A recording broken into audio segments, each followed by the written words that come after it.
Things in democracy. ఈరోజు ఒక రాష్ట్రంలో అంత ఆటవిక పరిపాలన జరుగుతుంది. ఒక మహిళ, ఒక చిన్నపిల్లలు ఈరోజు ప్రాణభీతితోటి ఇంకా ఆ రోజు జరిగిన ఇన్సిడెంట్ని ఇంకా మర్చిపోలేని పరిస్థితుల్లో ఈ కుటుంబం ఉన్న సందర్భంలో ఖచ్చితంగా మాలాంటి వాళ్ళ మద్దతుగా నిలబడాల్సిన సందర్భం ఉంది.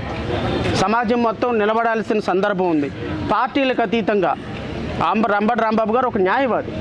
ఒక న్యాయవాది, ఒక మాజీ మంత్రి ఇంటికి మీదకి వచ్చి ఈ విధంగా దాడి చేసి రక్షణ లేకుండా చేస్తే మా బోటోళ్ళ పరిస్థితి ఏంటి రేపొద్దున? మా ఇంట్లో పిల్లల పరిస్థితి ఏంటి?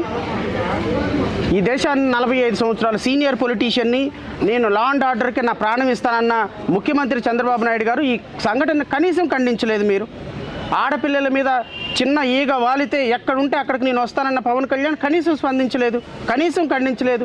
ఈ రాష్ట్రానికి మహిళా హోమ్ మినిస్టర్గా ఉన్నటువంటి ఒక మహిళ, ఇదిగో ఈ మహిళ ప్రతిరోజు ప్రెస్ మీట్లో వాళ్ళకి జరిగిన అన్యాయం పెడితే అమ్మ జరిగింది తప్పు, క్షమాపణ అని ఒక్క మాట మీరు మాట్లాడలేదు.